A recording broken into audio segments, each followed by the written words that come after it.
I used to think I had it all figured out. A loving wife, two beautiful kids, and a home filled with laughter. It wasn't perfect, but it was ours. I worked hard to provide, never complained about the long hours, and always made time for family dinners at 7 p.m. bedtime stories. By 8 p.m. on Sundays, we'd watch movies together as a family. Simple routines, but they meant everything to me. But lately something changed.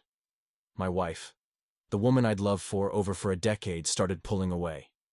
It wasn't obvious at first, a kiss here, a quiet dinner there. I brushed it off as stress or exhaustion. She'll snap out of it, I told myself. But days turned into weeks, and her silence grew louder than any argument we'd ever had. No more goodnight kisses. No more, "How was your day?" Just cold stares and endless scrolling on her phone. I noticed it all the way. She smiled at her screen. The constant text that couldn't wait, the late nights when she claimed she was too tired to talk. Still, I held on. I told myself, it's just a phase. But deep down, I knew better. My home didn't feel like home anymore. It felt like I was living with a stranger. At first, I convinced myself I was overthinking things. People get busy, right? Work stress, mental fatigue. I tried to believe all of that, but then little things started adding up. She used to be excited when I came home. I'd walk in and she'd flash me that smile. That made me feel like the most important person in the world. But lately, nothing. I'd walk in, and she wouldn't even lift her eyes from her phone. She used to be present, but now she was too busy. Too busy to talk. Too busy to eat with me and the kids, and somehow never too busy to laugh at her phone every dinner. She'd have it next to her plate, her face lit up by whatever funny thing she just had to see. I'd ask who's so funny, and she'd give me that lazy, dismissive, just a friend line. I played it cool. I didn't want to be the paranoid, insecure husband. But it's hard to stay calm when your wife is sneaking off to run errands at odd hours, or stepping outside to take a call. She didn't even try to hide it. No explanations, just, "I'll be back," and every time she came back it felt like I lost a little more of her. I wasn't stupid. I saw it, I felt it. My wife was still here, but her heart, her mind, those were somewhere else, or worse, with someone else. I didn't think it could get worse until she gave me the silent treatment. Not that I'm mad and need space kind. No, this was something colder. I'm talking full-on invisibility. I might as well have been a ghost walking around that house. It started that morning. I said, "Good morning," like I always do. Nothing, not a glance, not a grunt, nothing. I figured, okay, maybe she's in a mood. So I gave her space. Hours passed. I asked if she wanted breakfast. Silence. I asked if she was feeling okay. Silence by noon. I was sitting there watching her scroll on her phone as if I didn't exist. It wasn't just silence. It was intentional silence. I tested it. I sent her a text from across the room. "Are you mad at me?" I watch her read it. She didn't reply. Not a flicker of emotion, just scrolled past it like it was some spam message. By evening, I stopped trying. I sat there with the kids, helping them with their homework, while she walked past, like we weren't even there. No good night, no see you tomorrow. Nothing. That's when it hit me. I was no longer her husband, I was just there. And if she could act like I didn't exist, maybe it was time I showed her what real absence feels like. That night, I sat on the edge of the bed staring at her. She was asleep, face buried in her pillow, like everything was fine. Like she hadn't ignored me for an entire day. I could hear her slow, steady breathing, peaceful, unbothered, like she hadn't made me feel like a nobody in my own house. I watched her for a while, and something inside me shifted. I wasn't angry anymore. I was calm. Too calm. That kind of calm that comes just before you make a decision. You know, you'll never take back. I glanced at the kids' room. They were tucked in, sleeping, like they didn't have a care in the world. And that's when I knew. I'm not about to let them grow up thinking this is normal. I'm not about to let them believe that silence is love, or that being ignored is something you just accept. No, sir. If she wanted to act like we didn't exist, I was going to show her what that really felt like. I moved quietly. No sudden movements. No noise. I pulled out the suitcase I'd hidden in the garage, the one I'd bought months ago, just in case. Guess that just in case moment had finally arrived. I packed essential for the kids: clothes, shoes, their favorite stuff, toys. I grabbed my stuff too, but only what I needed. No extras, no clutter. I wasn't coming back for anything. Clean. Break by 3 a.m. I had everything ready.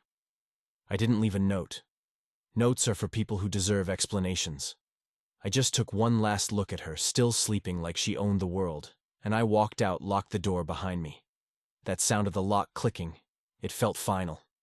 It felt like freedom. The kids woke up as I buckled them into the car. My youngest rubbed her eyes and mumbled, "Where are we going, Daddy?" I smiled at her, kissed her forehead and said somewhere better, "Baby." I started the engine, turned off my phone and drove. No GPS, no plan, just forward. I can only imagine what it was like for her that morning. She probably woke up slowly, stretching like she had all the time in the world. No rush, no urgency. She probably reached for her phone first, that same phone she couldn't put down long enough to say goodnight to me or good morning to her kids. But this time the house felt different, quieter than usual. No sounds of cartoons playing, no laughter from the kids, no smell of breakfast cooking, just silence, the kind of silence that makes your heart race before you even know why. I bet she called out, "Babe," nothing. The kids still nothing. Maybe she assumed we gone out for an early errand, friends. Yeah, that's it, she probably told herself that. But I know how her mind works. Minutes passed. Her calls to my phone went straight to voicemail. No. Read receipts on her texts by now. Her heart was probably pounding, that anxious kind of panic that builds slowly. But it's all at once. She must have run to the kids' room, expecting to see them playing or sleeping in. But she found nothing. No toys on the floor, closets, half-empty drawers open. Panic turned into full-blown fear. I bet she called her mom first, then her friends. Have you seen them? I could hear the desperation creeping into her voice. I wonder if she realized it yet, that I was doing to her exactly what she did to me. Ignoring, dismissing, disappearing. Her calls probably started coming faster. 10, 20, 30 missed calls. I didn't answer a single one. I pictured her pacing the living room, phone pressed to her ear, tears streaming down her face. "Please just answer," she'd whisper like it would make a difference. But I wasn't there. She had ignored me for 24 hours now. It was time for her to feel what it was like to be invisible. And unlike her, I didn't need a phone to do it. I knew exactly how it went down after a full morning of pacing, calling, and checking every possible place I could have gone. She finally broke, not the quiet kind of breakdown. No. This was frantic. Ugly. The kind where you call everyone you've ever known, asking them to please check if he's there. She probably called her mom 5 times, her friends too. But nobody had answers because I hadn't told anyone where I was going. That's when she called the police. I could almost hear her voice in my head. "My husband's gone. He took my kids. I think he kidnapped them." I bet she expected sirens, detectives, a full investigation. Like on TV, but that's not how it works. The moment she said husband, the cops probably told her, "Ma'am, he's their father unless there's a court order. It's not kidnapping." I wish I could have seen her face when she realized there was nothing they could do. She wasn't in control anymore. So what does she do next? She sits down, overwhelmed, and scrolls through her phone, the same phone that had stolen all her attention. I wonder if she felt stupid when she saw his name at the top of her text threads. All those secret conversations, inside jokes. She forgot to delete the messages. I know she read them differently this time. Every LOL probably felt like a slap in the face. Every heart emoji felt like betrayal. And that's the part one wanted. Her to feel, not the silence, not the disappearance. The realization the moment she looked at those texts and understood this is why he left me. She had no one to blame but herself. I imagined her sitting there, phone in hand, tears dripping on the screen, rereading every message she swore I'd never see, but I didn't need to see them. I didn't need proof. I already knew she knew it too, and for the first time in a long time she couldn't run from it. Revenge doesn't have to be loud, it doesn't have to be messy. Sometimes, the quietest moves make the biggest impact.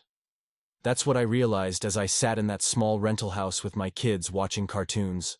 Like it was just another Saturday morning. They were laughing, eating cereal, completely unaware of the storm brewing on the side. Meanwhile, my phone was blowing up. I had it on silent.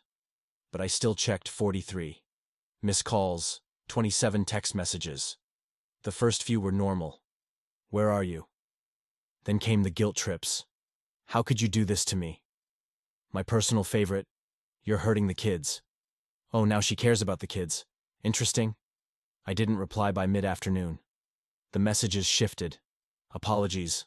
Voice notes of her sobbing, telling me she was sorry for everything. I bet she sat on the couch facing her hands, tears soaking her palms. I didn't feel sorry for her, not one bit. If she had cared about us, she would have noticed when I was the one sitting there feeling invisible, but she didn't. I posted one message on social media, simple. Sometimes, silence is the loudest answer. Prioritize what matters before it's gone. I know she saw it. I know it hit her like a punch to the chest. A few minutes later, more missed calls, more texts. She knew it was about her, everyone else did too. I sat back, phone in my lap, watching it light up over and over. I didn't answer a single call. Revenge wasn't about yelling or exposing her. It wasn't about telling people she cheated. It was about control. And for once, I had it every second.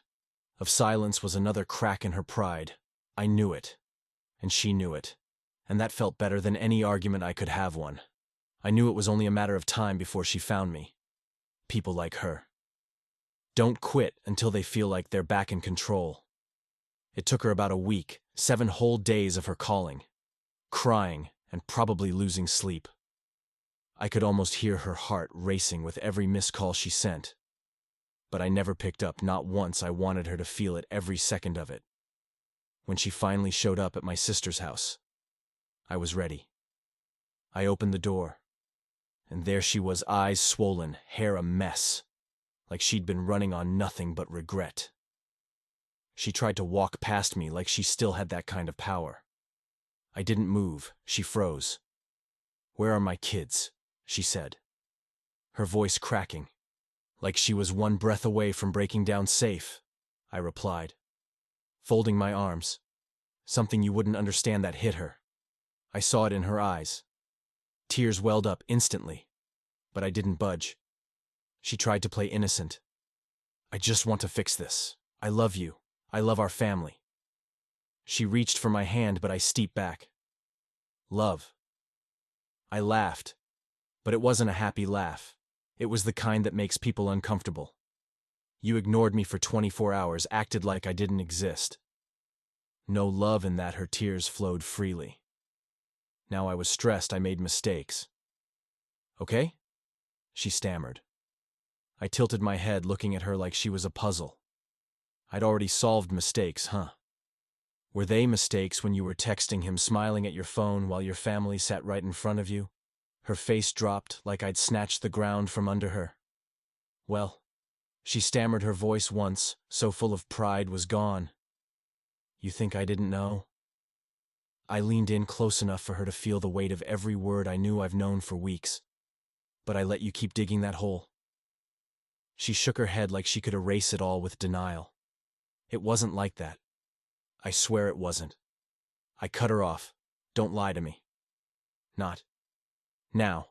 I know everything." I pulled out my phone and scrolled dates, times, messages, pictures. I didn't need a private investigator. She made it easy. Easy. Her knees buckled and she sat on the porch, like the weight of it all had crushed her. I looked down at her. No anger. No hate, just done. "I'm not here to argue," I said, stepping past her. "I just wanted you to see what it feels like to be ignored, to have no control, to feel powerless. Enjoy it. You earned it." I left her there, head in her hands, sobbing into her own mistakes. You know that moment when you realize you're not the one chasing anymore? That's where I was. The power had shifted, and this time I wasn't handing it back. Weeks later, she sat across from me in the small cafe we agreed to meet at. She looked smaller somehow. Not the bold, confident woman I married. Her eyes stayed low, fingers twisting the napkin in front of her. "Good. Let her feel it." "I'm glad you came," she said, her voice soft like she was trying to be delicate. "Too late for that," I replied, leaning back in my chair. I did rush the conversation. I SI my coffee slowly, letting the silence stretch long enough for her to squirm in it. She hated that she used to do it to me. Funny how it feels when the roles reverse. I just want to fix things. She finally said, looking up at me with those teary eyes, "I'm messed up, I know that, but I'm ready to do whatever it takes." I tilted my head, watching her like she was a TV show. "I'd already seen you're ready to do whatever, huh?" I tapped the table with my fingers. "All right. Let's start with honesty. Tell me about him." Her eyes darted away like I'd slapped her. "There's no him," she muttered, but her voice cracked. She knew I knew wrong answer, I said, leaning forward. "See, I'm past the point of playing dumb. I know about the calls, the texts, the meetups. You thought you were slick, but you forgot one thing. I pay attention. I'll just stop talking about it." Her whole face crumpled. Tears came fast, hands shaking like she wanted to grab me but knew better. "It wasn't like that," she said, her voice trembling. "It didn't mean anything. Didn't mean anything." I leaned in close, locking eyes with her. "You risked our family for something that didn't mean anything." I shook my head slowly. "Nah. You don't get to play victim now." Her tears turned into full sobs. People in the cafe started glancing over, but I didn't care. I nodded toward the kids' photos I'd set on the table. "I'm doing this for them."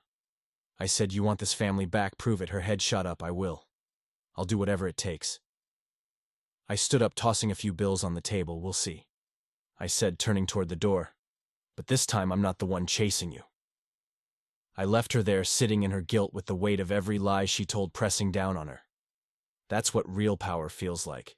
It's funny how quiet peace feels after chaos. No yelling, no silent treatments, no guessing games, just me, my kids, and a calm I hadn't felt in years. It wasn't easy getting here, but I'd be lying if I said it didn't feel right. She's still trying, though. I'll give her that every day. I get a new message from her. "I'm going to therapy. I'm doing the work. Please, let me prove it to you." I don't respond. Not because I hate her, but because I've learned that sometimes, how louder than words, the kids still ask about her. "When's mommy coming back?" I keep honest but gentle. "She's working on herself, baby. Sometimes people have to fix themselves before they can be good to others. They not like they get it. But I know they don't. How could they? They're just kids. I'm not bitter. I'm not angry. I'm aware. I see things differently now. I see how much I used to compromise for the sake of peace. But peace without respect isn't peace. It's surrender. I'm not surrendering anymore. If she wants back into this family, she's going to have to prove she deserves it. Not with tears, not with words, but with actions. She's trying. I'll give her that. She shows up for therapy. She sends me updates, screenshots of her progress. Good for her. But me, I'm not in a rush. She had all the time in the world to care when I was right in front of her. Now she's going to learn how it feels to earn back something she threw away. The old me would have taken her back the first time she cried. The old me would have believed every promise. But the old me is gone. This version of me, he doesn't beg for love. He doesn't chase it either. If she's serious about rebuilding this family, she'll have to climb her way back step by step, brick by brick. And if she doesn't, that's fine too, because now I'm good either way.